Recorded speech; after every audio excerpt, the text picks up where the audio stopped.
All right, everyone, we're back here on the Enroll podcast. It's round 2, Tiff. We got through our first one. How you doing today? Yeah, I'm good. How are you? I'm good. This time we get to do like the proper video as well. We only had the graphic before, so this is exciting. I might move back and there we go. Yeah, We're you're a bit we're a bit bigger than more me. we're a bit more in sync now. Okay, so where we left off, we really explored your background in marketing and, all of your study experience. And we touched on a few of the high level points that we do day to day at GetCourse or at Enroll as well. And one of the core concepts that came out of our chat was, this idea of a compelling course offer and how vital that is for our clients to actually be able to make a return, particularly when, they're buying leads. They've got to make sure that they're getting the sales through. They've got their sales team. They've got mouths to feed and all of the things that go into it. There's quite a lot. So I think really what I wanted to start the chat off today about was what does make a compelling course offer in your view and in your experience over the last decade of us working together? Yeah, so I just want to preface because I think it's important to clarify that obviously there's two different main types of courses in Australia. You've got your nationally recognised stuff, which is through, RTOs, universities, TAFE, etc.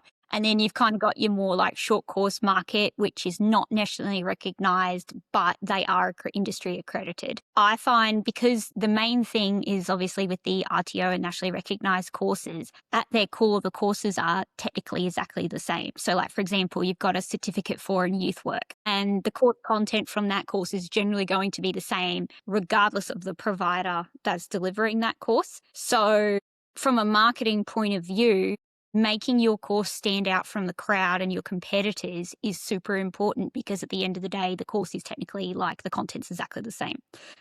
So what I've found generally, it's a combination of two different things. It's the course itself and what you do to make the course stand out from the competitors. And then also the college itself, what the college does that's different in relation to, say, TAFE or a university. Like it could be how they deliver the course. For example, they could offer live online Zoom calls with a trainer a couple of times a week. They could have like a work placement guarantee that other colleges maybe don't have, like things that make them stand out from the crowd that the students really appreciate. And as the education market continues to evolve and, we've got AI and everything coming in, I think being able to differentiate yourself from your competitors is super important. And it's also going to help a lot with the marketing. It's going to, you're going to be able to get cheaper cost per enrollment compared to your competitors if you have a compelling offer that stands out in the crowd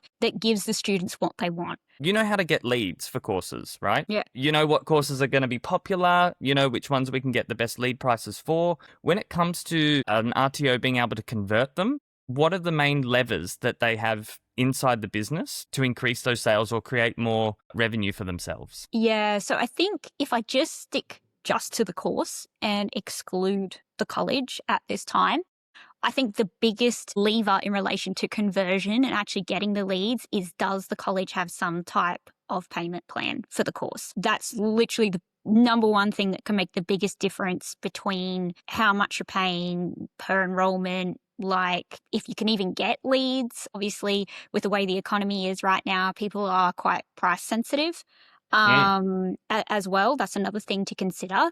And also how much that payment plan is per week actually also has a big deal to do with it. Like, for example, if you've got a course, but it's like $100 a week, most people can't afford that and it's just going to turn them off. So in that case, even if you have a payment plan, it's probably not going to work and you're not going to see any benefit from it because it's too expensive.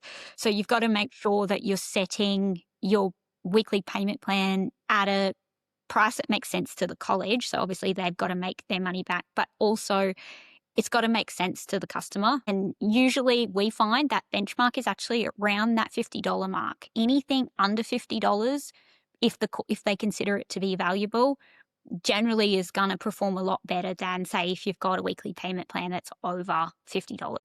So that seems to be kind of like that sweet turning point that, people are willing, especially with the nationally recognized courses, obviously people are willing to pay a little bit more because of the like national outcomes in relation to careers and things like that and getting qualified for a specific role. Whereas the short courses, you kind of maybe want like under $30 a week sort of thing. But yeah, that's literally, I would say, the number one thing in relation to, how much a year lead's going to cost. Are you going to even be able to get them? Like, what's your even conversion rate? It's going to affect your conversion rate significantly if you've got no payment plan. Also, obviously, if you're an RTO, you've got government funding. That obviously helps a lot because students are looking for government funding. Government funding will generally always trump payment plans unless the person obviously doesn't qualify for that funding for whatever reason. Then obviously the payment plan will trump it. Sure. So with the government funding as well, I know that there is, and we've experienced this too with our own, like what we can and can't do in terms of marketing. Talk to me about funding and the restraints around that and how that, makes things a little bit more complicated. Yeah. So I think probably the biggest thing around that is each different type of funding, like for each state has different type of funding, which kind of makes it a bit difficult when you're running marketing. You're trying to run an Australia-wide campaign. If, for example, I think Victoria's got the Cert 3 guarantee, Queensland's got a version of that as well. Then other countries just have vet fee in general, which applies, like TAFE uses vet fee a lot. It does make it a little bit difficult when doing marketing campaigns if you're geologically constrained. Like, for example, you can only target Queensland because it has that government scheme or whatever, which is going to push your price of your leads up significantly because of the geographical restrictions.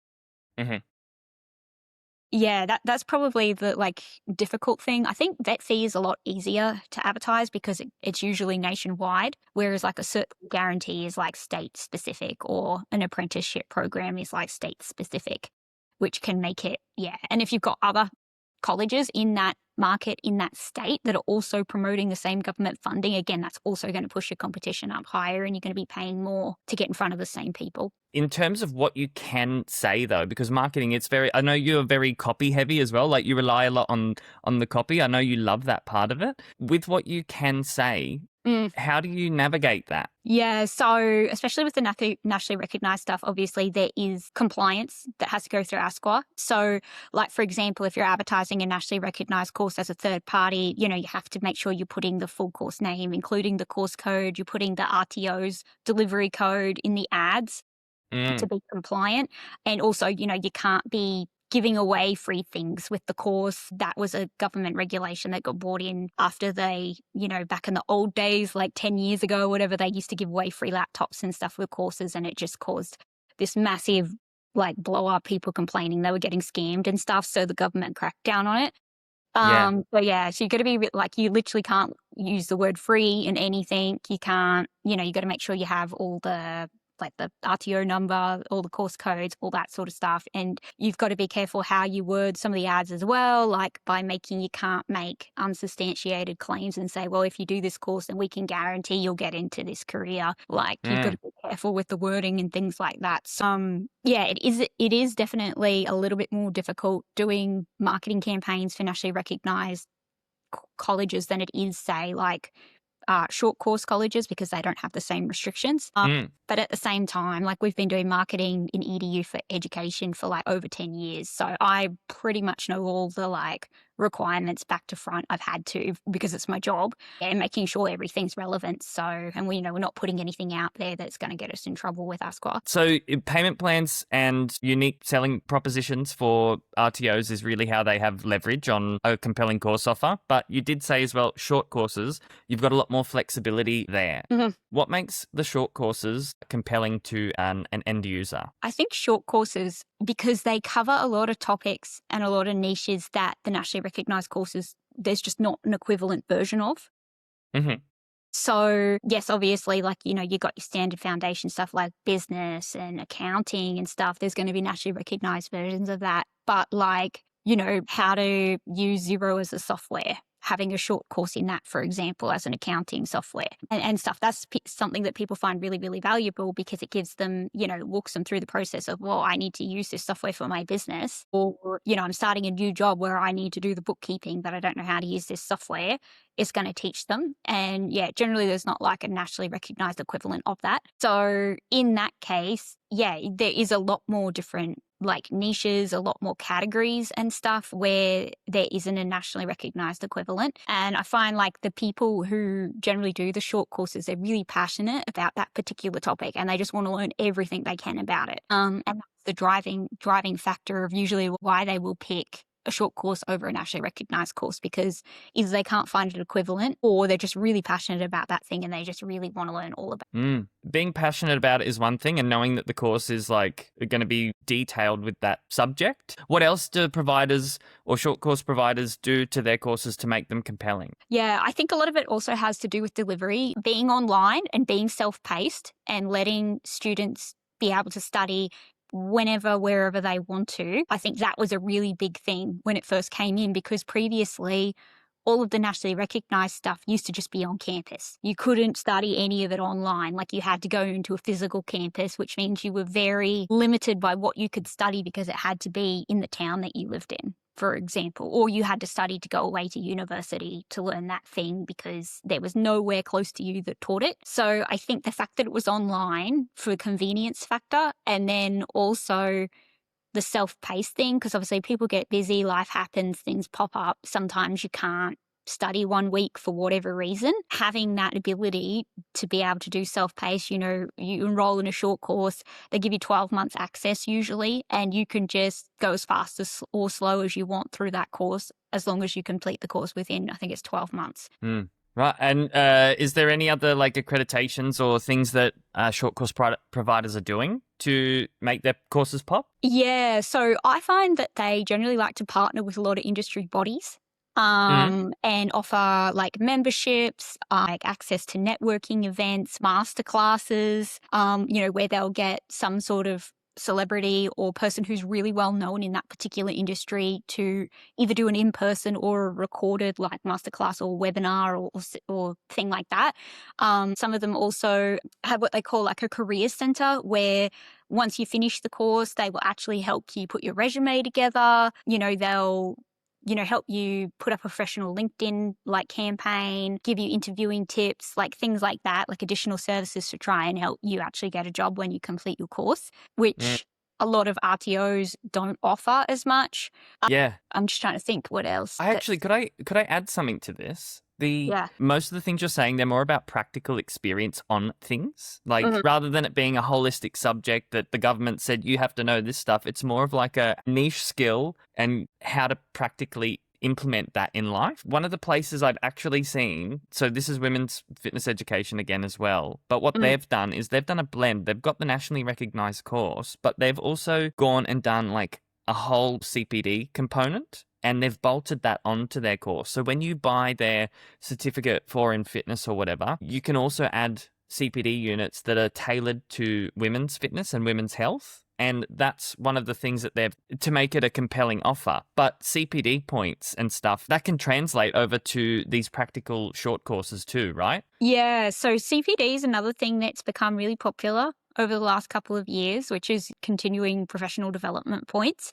And basically, I think the way it works is like for every hour of study that you do, according to like how the course is laid out, you get like 1 point. So, and those CPD points are like industry recognized. They can be put on your resume. Some jobs actually even require you to complete a CPD qualification, have a certain amount of CPD points every year as part of your job requirements. So from that point of view, CPD is really important to those people because it helps them stay relevant in their industry, keep up to date with, the latest stuff, they're learning new skills, etc. Camille from Trail Sniffers, the dog trainer that we've been working with behind the scenes on a few other projects, she was also talking about Pet Professionals Guild. So they're a industry body, and essentially they're almost like a hub for anybody in the pet care sector. So there could be dog groomers, dog trainers, all sorts of veterinarians. Being part of the Pet Professionals Guild kind of helps loop you in to the broader community. And it's a requirement in order to stay a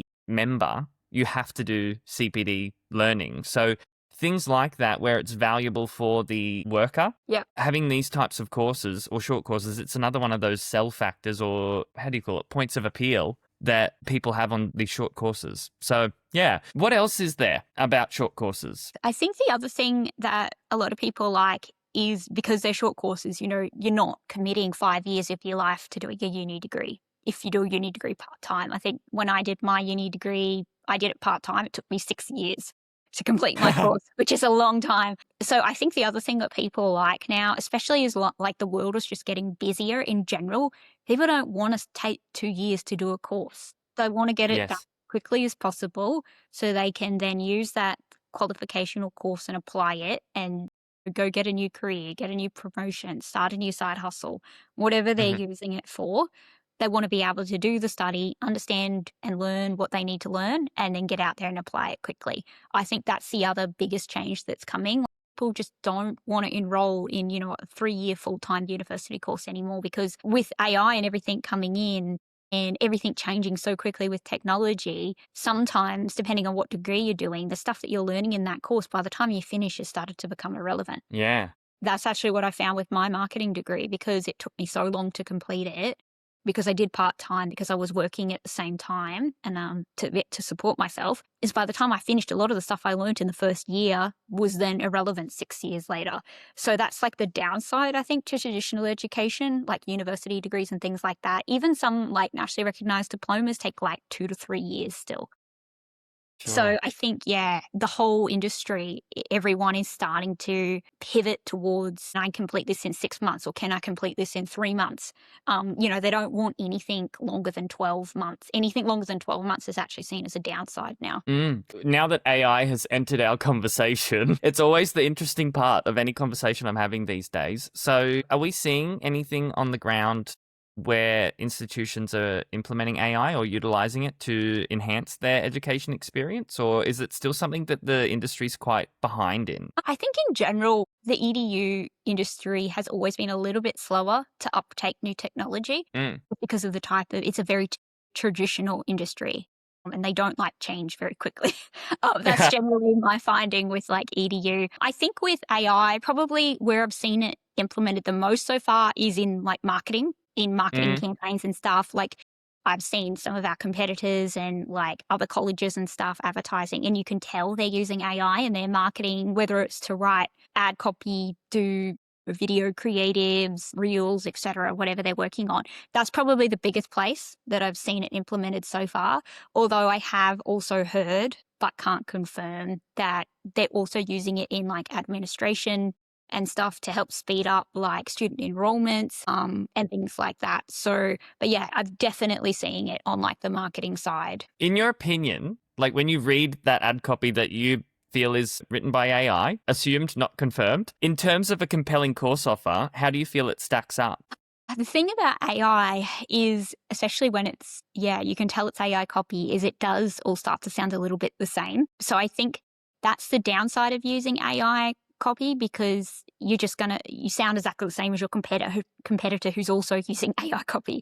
I'm not saying don't use it, because I think it is valuable in relation to like, speeding up like how quickly you can get things out and things like that. But I think you still need to make sure that it's incorporating your own personal brand voice, and that, you're still putting some personality into it, because otherwise it just kind of all looks the same. And, when someone's scrolling through their newsfeed looking or sees one of your ads, if it looks exactly the same as the ad they just saw 2 seconds ago, they're probably going to keep scrolling.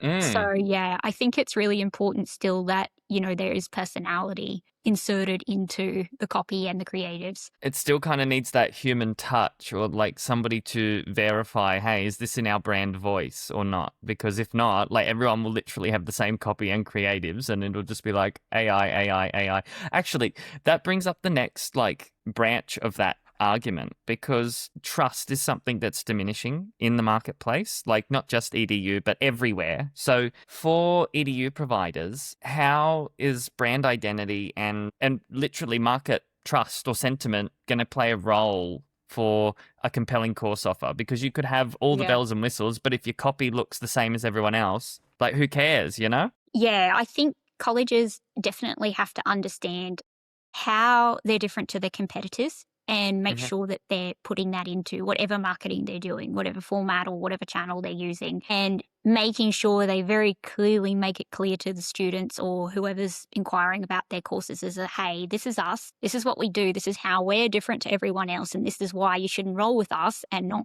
them. So I think that's super important. And that's something we try to do with our clients as well when we're marketing them to the market, is we always try to put at the front of like, how are they different to everyone else in the market? Why should you enroll with this college over, say, the one down the road? Mm. That's really how you stand out from your competitors, and you stand out in the news feed, and so it doesn't just all look the same, because there is going to be something that that college has that the other college doesn't, and that's the thing you need to capitalize on. When you do like an audit or whatever of a brand or like a client that we're considering taking on, where do you see a lot of them going wrong with? There'll be stark things that you see when you look at their brand and you go, Yeah. that could have been better, or no, that's probably not a Yeah. good client for us. The big one, actually, and it's so funny, is they all like to use really big, complicated words in their marketing. And you read some of the ads and you go, what are they saying? I don't even understand what they're trying to say. That's a really big thing. And that's something we've always placed a lot of emphasis on with our marketing, is making everything as easy to understand as possible. We don't use big words. We use simple language to get the point across, whatever we're trying to communicate.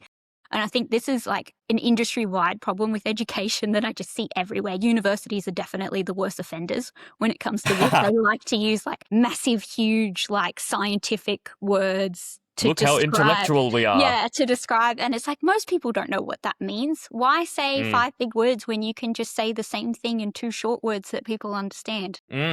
Yeah, your marketing should be easy enough, like that a child could read it and understand what you're saying. Like, it doesn't need to be overcomplicated. You don't need to use big words. Simple is always best when it comes to marketing, just in general. So that's probably a big thing that I see when I'm doing audits on clients, and I'm just like, why? Why are you using so many complicated words? You don't need to. And I think at a systemic level, for them to shake that out of their whole company identity would be quite hard, because they're a full organization. They're, particularly in the RTO space, they're reaching for this particular status or how they want to appear, but is that always going to land with the end user? And well, that's really what I get from it, is it doesn't translate that well. And so from a marketing perspective, or what we see, it needs to be a little bit more fluid. Yeah. Okay, we've covered AI and how we're seeing it being implemented.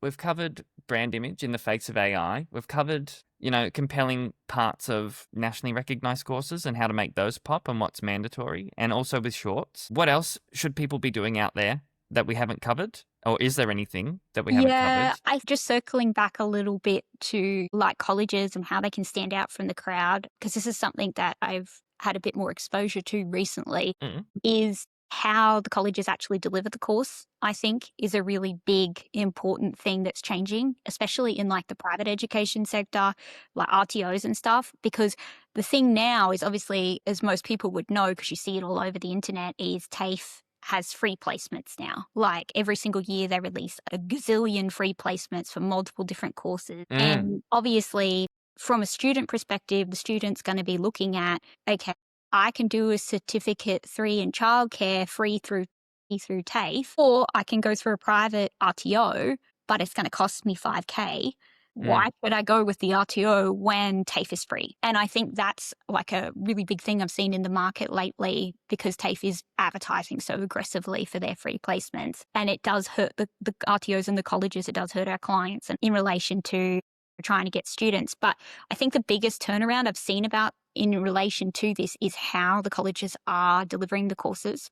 So they're offering a very personalized, unique experience that TAFE is just unable to deliver.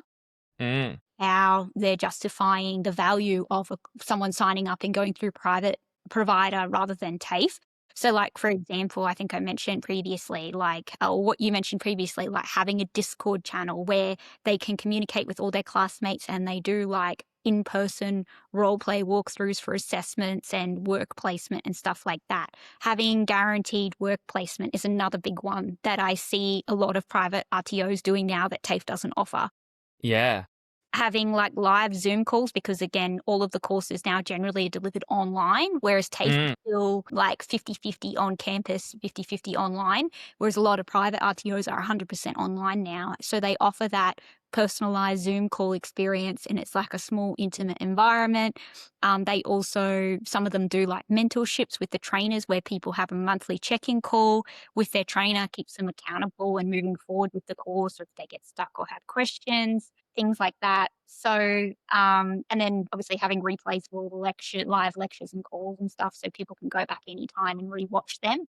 I think things like that TAFE doesn't offer is why it's valuable, I think, to go through a private provider more so than TAFE, because the private provider, you're going to get that extra hands-on experience of role plays and actually having personalized time with your tutor, which TAFE just doesn't offer, because they're like a larger kind of, they run more like a corporation and they work more on volume rather than individualized, like specialized support. I think that's the big difference between the two that I see, and has become really, really evident this year, and even like the last 6 months. It's something I've seen a really big shift in the industry. I could even vouch for, I totally forgot as well that when I had that interview with Hader, them talking about Skill Track and their partner that they've got that helps them do the placement and how that differentiates them from someone like TAFE, and how important that kind of thing is specifically for that industry, right? So just to like articulate that a bit further. You know, Hader's in the mental health sector. They do community service, they do youth work, they do mental health, and the sector that a lot of their workers go into will either be like aged care or it'll be the NDIS, for example. And then the importance of an individual getting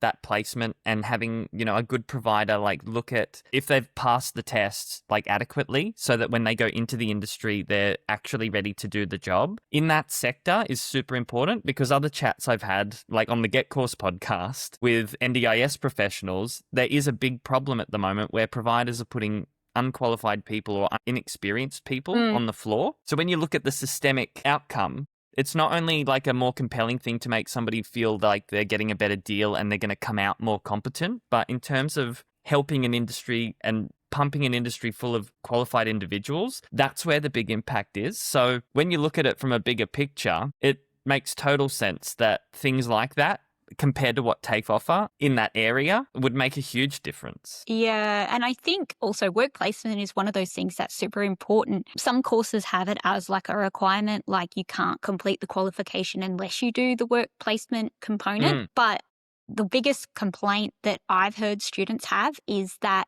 they have to organize the placement themselves. And, you know, in the area, maybe there's no one that will take them on, or they're having a really hard time even finding anyone to approach to do work placement with. So I think that's why that like work placement guarantee that some of the RTOs are offering now is so important, because the student doesn't have to stress and run around and try and find someone to do work placement with. It's already organized for them. They just have to show up and, fill the paperwork in and do their work placement. So I think that is, a really big selling point and a really important thing that a lot of the private RTOs have over TAFE right now. Can I ask a question too? You may not have like looked into this too deeply, but it's just coming up for me now. Like completion rates of courses as well is a huge thing. Like it actually dictates funding, doesn't it? Yeah. Like funding that an RTO will get, and then also completion rates, I could imagine, would affect your trust score or like market sentiment, surely. Yeah. So I'm pretty sure to get government funding, your completion rate of the college has to be above a certain amount. Otherwise, the government will just drop the funding. I think it's really low, like just because there's so many providers, there's TAFE, there's whatever. People start courses and then maybe the support's not there. Maybe the college isn't checking in with them regularly. They lose motivation and they're just like, well, why am I doing this anymore? And then they kind of just drop out. So it is a very big problem in the industry. And I think when you do offer that additional support and, you have a tutor working really closely with them and they have the weekly check-ins and you have like the groups where people can communicate with their other team, like their other people doing the course, and they can keep each other accountable, I think that helps a heap with completion rates. And bolting onto that, I'm like opening the babushka doll now. I just keep getting further down into this, but because I'm trying to stick with the theme of compelling offer, and I'm thinking of all the things that we've seen over our time that go into that. Let's turn it back to like the early days where vet fee help was around, when you look back at that and connecting it to completion rates, there was heaps of inflow, but very little completion, right? And that's a lot of what brought the whole vet fee help thing under the microscope, because all of this money was getting flung around everywhere. And then outcomes weren't happening, but yet a lot of businesses were, or business people were taking advantage of it and just trying to pump people through the system. So yeah, and it's changed the whole game, hasn't it? Because before it was very easy to sell, and then now, like, where your marketing experience needs to come in is where it makes a difference, right? Yeah, so that was like a long time ago. Vet fee days was like at least 10 years ago. So obviously the industry has changed a lot since then, and the government completely redid how it does funding so that completion rates became more important, and that colleges would lose their funding if they didn't have their completion rate above a certain benchmark. And it's something that providers can wear like a badge, really, if they've got a good completion rate and they're actually doing the work to get the students through. Reviews too are really important. So, lots of students reviewing and saying how good the study process was, how good their tutors were, how much support they have. Yeah, having social proof is actually another thing I wanted to mention before, and I kind of forgot about it. But colleges having heaps of social proof and heaps of happy students and testimonials where they can show, all the different types of outcomes, whether or not that person did the course and then landed a job, or even, if it made them more confident in general of doing, a previous role or whatever, because they had that hands-on help. That's another thing that does make a significant difference to the marketing, is because if you don't have any social proof or reviews, you are going to struggle to get the enrollments, because people are going to look, and these days people just don't buy straight away. They go and research a college first. They'll look at the reviews, they'll look at their website, they'll look at their social media profiles, they'll look all over Google to see if they've got bad reviews before they'll enroll. So I think that's another actual really big thing around how well your marketing is going to do and how well you're going to convert students is, do you have the social proof to back up to say that you're giving the students a good experience, they're getting value, they're happy.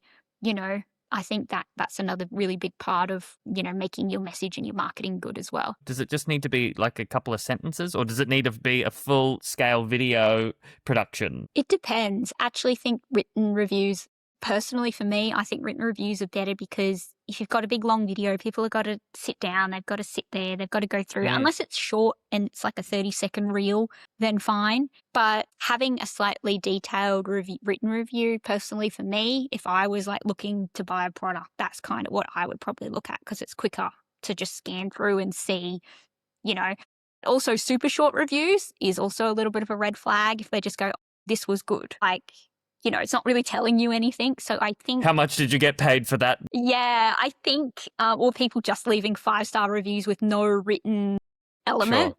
So it's a little bit like, So I think the best ones, and I like to explain this to our team as well, when they're looking through reviews for our clients to pick some out to put in our marketing and things like that, is there's like what I like to call there's 3 different stages of reviews. Your best ones are where they mention the specific course you're trying to market and they have something positive to say about it. And then even better, if they say, well, this course helped me get a job in this. That's like the best review you can have, like thumbs up, 5-star, whatever. Your second best is where maybe they're talking more just about the college in general. They don't mention a specific course, or they're saying something really great about, oh, the tutor was great, or the delivery was great, or they really helped me with this support. That's kind of like what I would call like a second tier review. And then you've got your third tier, which is, the college is great with no real details, or my tutor was great, or, that's kind of like your third tier. So that would be kind of how I would rank reviews in relation to what's looks really good and what is kind of maybe you should leave out because it's not really going to make any difference. Of course. In the RTO world, if an RTO provider or anybody working for an RTO were listening to us, what makes a person go, yes, this provider is good quality and they're what I need? I think that's hard because there's different ways to look at it. I think the biggest thing comes back to the outcome, because the person is going to have a goal of what they want to achieve. And if that college is not going to match that, there's going to be a disconnect somewhere. Either they're not going to finish the course because it's just not what they want and it doesn't help them achieve their goal, or, maybe they will finish it and they'll be unhappy because they'll leave a bad review because it didn't meet their expectations. So I think making sure that there's a good match between what students want and what the college can deliver is probably the most important thing. Mm-hmm. The second thing I would say in relation to the way just the world is going in the economy right now is it affordable? Is it, is there a payment plan? Because most people these days can't afford to pay $4,000 or $5,000 up front. They just can't. Course. So Is it affordable?